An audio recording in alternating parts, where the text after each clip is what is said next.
67, California, land of free, where it never rains and the mountains touch the sea. In the summer of love, on the road again.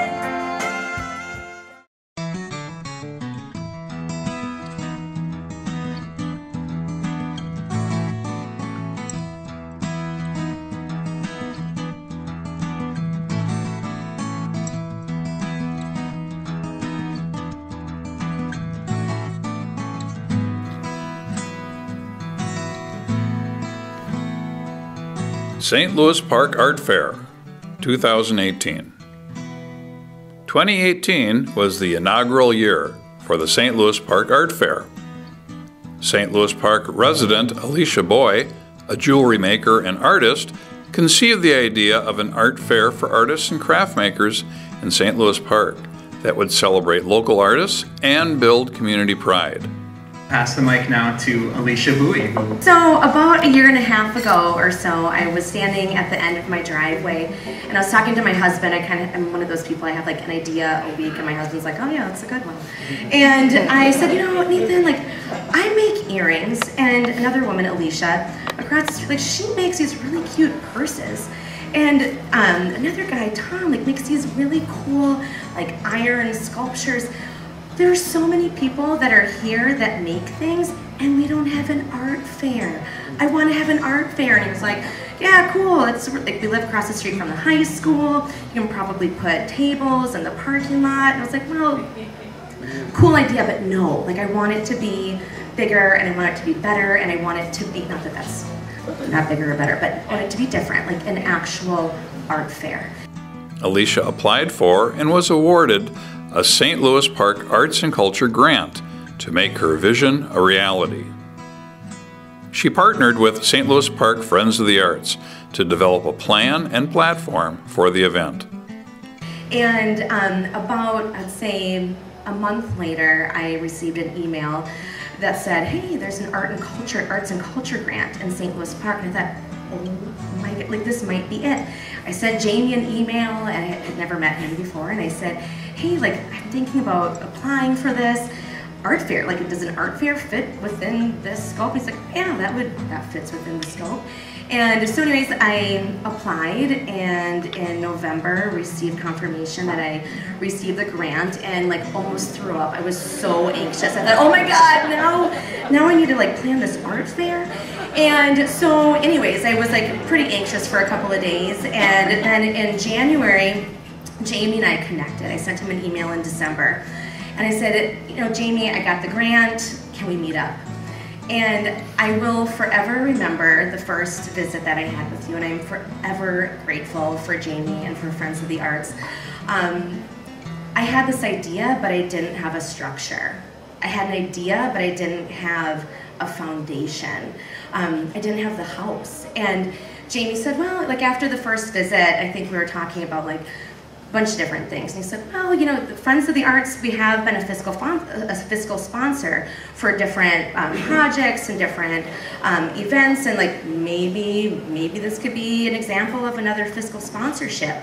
And Friends of the Arts became fiscal sponsor of the St. Louis Park inaugural art fair. And just the monthly check-ins that I had with Jamie were just like so wonderful and priceless. So thank you. An application process was initiated in March 2018, and over 30 artists and craft makers were chosen to display and sell their creations. The exhibitors included both well-established and new emerging artists. In addition to the Arts and Culture Grant, additional funding was obtained from local businesses and sponsors. The art fair was held on Saturday, September 22nd, 2018, from 11 a.m. to 6 p.m. at the Recreation Outdoor Center, The Rock, located at 3700 Monterey Drive in St. Louis Park. Hundreds of people attended throughout the day. The event engaged arts and craft vendors, food trucks, and a community interactive art project. Extensive publicity, promotion, and sponsorship by St. Louis Park businesses and service organizations made the first of its kind St. Louis Park Art Fair a fun and engaging community event.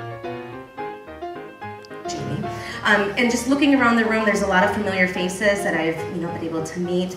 Some artists that were at the art fair. I really wanted it to be a community event. I wanted St. Louis Park to have a really strong presence there, and I wanted to bring art and community together in another way that a lot of other communities have.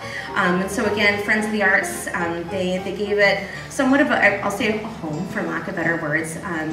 And through having the partnership with the Friends of the Arts, I was able to connect with different different organizations like Discover St. Louis Park and Park Tavern, and just different people who said, oh, okay, well, this must be credible, right? I mean, you have a connection with the Friends of the Arts. This is, we're going to support your mission. And so it again just kind of gave more credibility and gave the St. Louis Park Art Fair a home and structure that it needed. So that's just a little bit about the art fair, and there's going to be another one in September. So,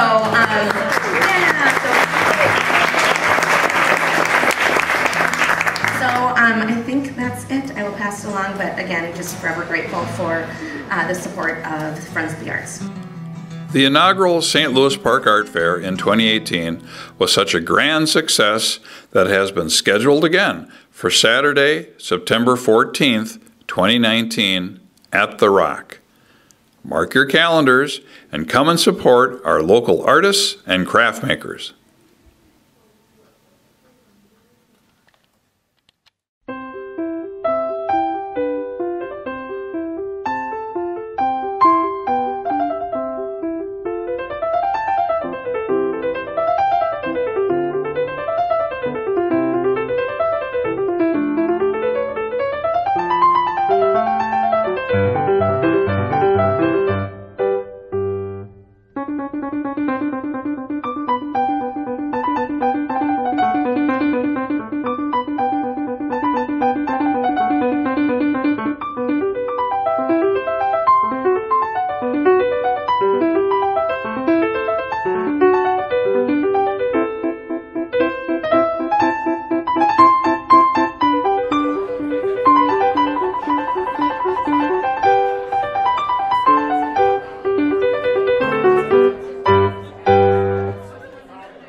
Okay, so tonight we're going to be recognizing 19 different organizations and handing out $78,750.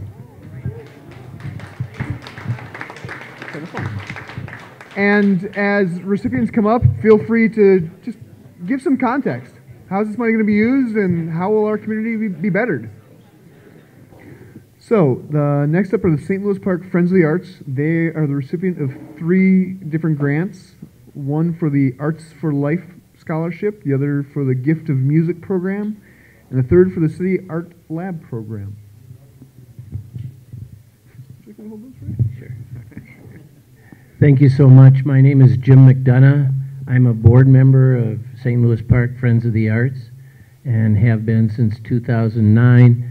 Our executive director, who would be here tonight accepting these wonderful grants from the foundation, Jamie Marshall, is actually in Rome.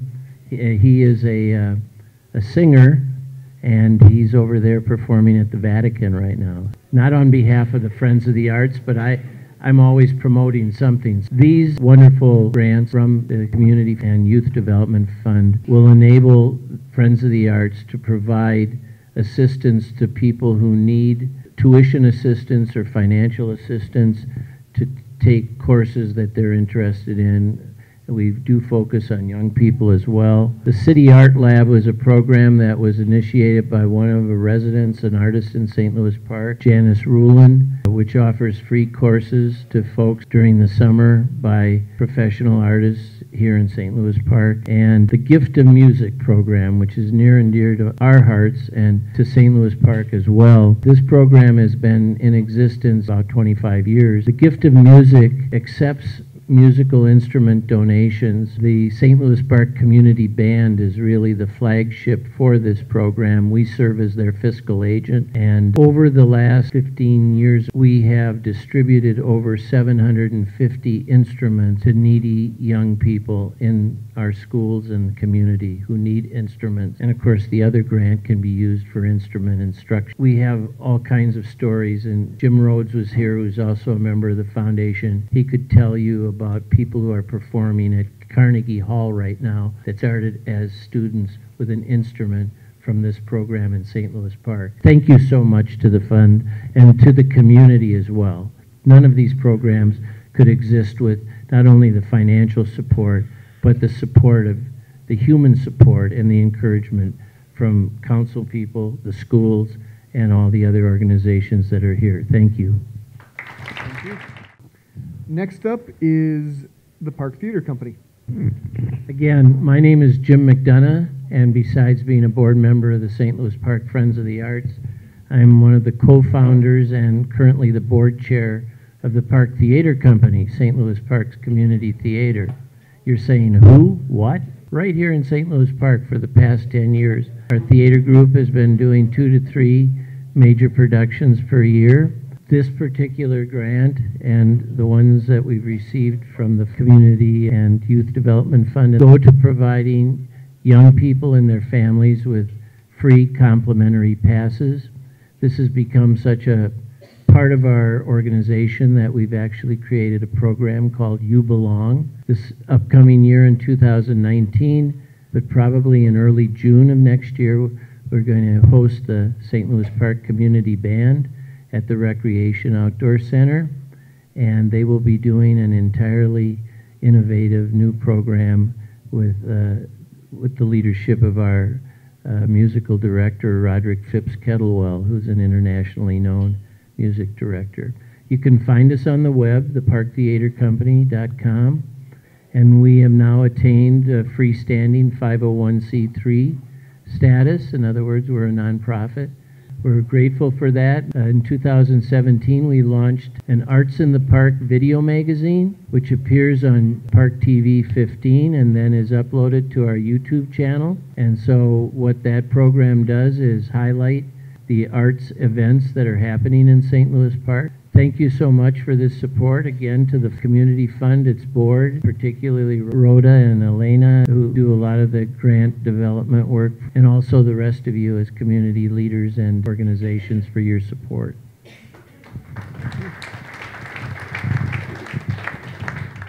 Thank you all for being here. Thank you all for supporting the arts. My undergraduate degree is in art.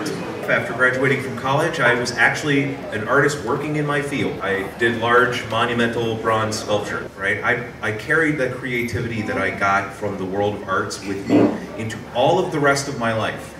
That creativity never left me, and I use it every single day. But I'm going to share some good news with everybody. The federal government informed us that the documentation that we needed for Southwest Light Rail to move forward is approved. And so that does have some implications for the arts. That means that organizations like Friends of the Arts and others are going to have to step in to help fill that void. And I think there'll be opportunities to do that. We're looking at public-private partnerships to try and help fund some of those pieces. So the art's not going away from the stations forever, but we're going to need this organization in particular to be thinking about those station areas that we've got in our community, the 3 that we've got in our community, to really make them pop and make them welcoming places for everybody. I work for the largest healthcare services company in the country, if not the world at this point. I tell my coworkers every day too, the thing that makes me successful in my career is also my background in the arts. This is a first for us as an organization to gather all of you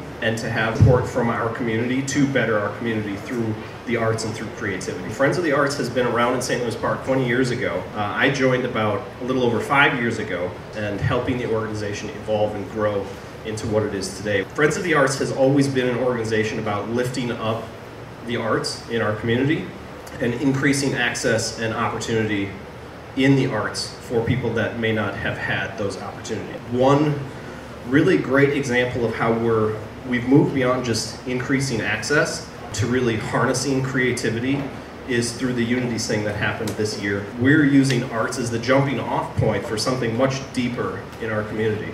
We've created an interfaith dialogue. St. Louis Park has a history of being an open and inclusive community. In the 1940s, as people were moving out of Minneapolis and into the suburbs, St. Louis Park, unlike many of its suburban neighbors at the time, did not have any restrictions against Jewish access to housing.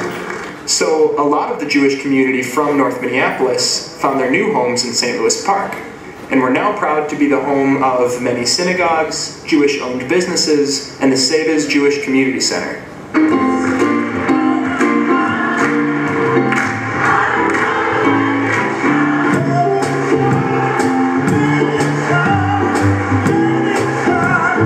Display of unity was the Beth El Synagogue and Westwood Lutheran Church choirs, who rehearsed jointly leading up to the event and shared the stage to perform a song together. In the 1970s, it was actually a social action committee from Westwood Lutheran Church who pushed the public school district to change the name from Christmas Vacation to Winter Vacation to be more inclusive of our Jewish neighbors. Our community knows that it's stronger because of its diversity, not despite it. We also got to hear the incredibly talented high school students of the Benilde St. Margaret's Red Notes.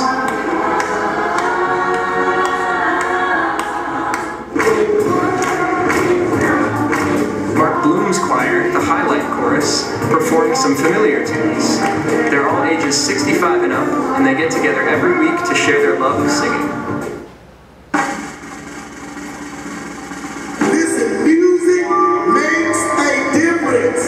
And you gotta go out and sing in your grocery store, sing in the park, sing everywhere you go, and just make some change. Y'all see y'all next time.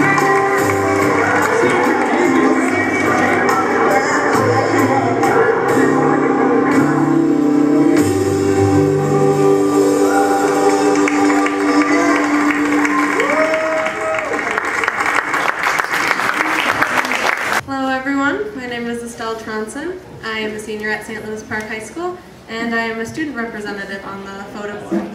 So I'm relatively new, but it has been really cool to be able to work with these people and share art, which I love, with the community. I am also a programming committee member for St. Louis Park Nest, SLP Nest. It's a small local organization, nonprofit, that we started within walking distance of St. Louis Park High School to provide a space for students to go to get help with homework or mental health help or just a place to relax. And I help organize the art activities there. So Something that I know, and I think everyone can agree with, is that art is a great way to express yourself. It's a great way to find out more about yourself, and it is also a good stepping off point to start discussions, especially discussions about like what you're feeling and mental health. So in April, the Nest partnered with FODA and we had a poetry jam at Yum. A lot of high school students were there, and it was really cool to hear what they had to say. I'll pass the mic now to Alicia Bowie. I want to have an art fair, and it was like an actual art fair. And I'm forever grateful for Jamie and for Friends of the Arts. I had this idea, but I didn't have a structure. I had an idea, but I didn't have a foundation. Friends of the Arts became fiscal sponsor of the St. Louis Park inaugural art fair. And just looking around the room, there's a lot of familiar faces that I've been able to meet. Some artists that were at the art fair. I really wanted it to be a community event. I wanted St. Louis Park to have a really strong presence there, and I wanted to bring art and community together. And through having the partnership with the Friends of the Arts, I was able to connect with different different organizations like Discover St. Louis Park and Park Tavern. And there's going to be another one in September. The arts have the ability to communicate stories that, when they're focused on a particular community and at a particular time, and when they take the issues that are important to that community and tell stories about those issues, that the arts can help create cultural change in a community that's so needed for communities to grow and remain strong. Yeah. Her name is Simona Ruel. She just turned 14 and she is freshman in high school. She is very musical. She loves music, and I always tell her I like piano, I like to take piano. And somehow, when I tell her, I think it gets into her. So she wants piano all of a sudden. So if your kids want something, not things, a life skill, and you cannot provide that, that hurts. It really hurts. And top of that, she wanted it. She really wanted it. She doesn't want extra shoes or extra pants, extra. She wants a lesson. She really did. So Simona now, in Christmas time, she's a very busy girl. She volunteered all this nursing home. She go there and she play Christmas song, and she sing for them. It means a lot to me, And those elderly people wait for her, they look up to her, she comes. And I think it's beautiful, it's very important. To me, not only that I learn a piano skill, but the bond that I make stronger with my kid. Nowadays, teenagers, they don't like to smile, they don't like to laugh. But me and Simona, if you come to my house at nighttime, it's fun. And I have fun. If I die today, I know that I left that memory for my kid. So she will teach my grandkid, she will tell them about me, and something that would stick to my kid's head. And I'm very grateful. I'm very, very grateful for that. Yeah. A month ago, we had an art exhibit where 41 different St. Louis Park artists, people who live or work in St. Louis Park, came together to show their artwork. And for a lot of those 41 artists, it was their first time participating in an arts project in St. Louis Park. Maybe they had been frequently exhibiting in Minneapolis or elsewhere. And our work with Friends of the Arts is to engage them in this community and to make sure that their work is reflective of the values of this community and the issues that are important, so that they can also create the conversations and the cultural change and the growth that their neighborhoods and their communities need. As has been mentioned, I'm Jamie Marshall, Executive Director of Friends of the Arts. I have a few special words of thanks. First to Steel Toe, the St. Louis Park Community and Youth Development Fund, the St. Louis Park Sunrise Rotary Club, to Citizens Independent Bank, and next to the City of St. Louis Park, and lastly to all of you, to the board members and the volunteers, donors, participants, artists who have been a part of our work. Without all of you, we could not have this organization or do the work that we do. On the other side.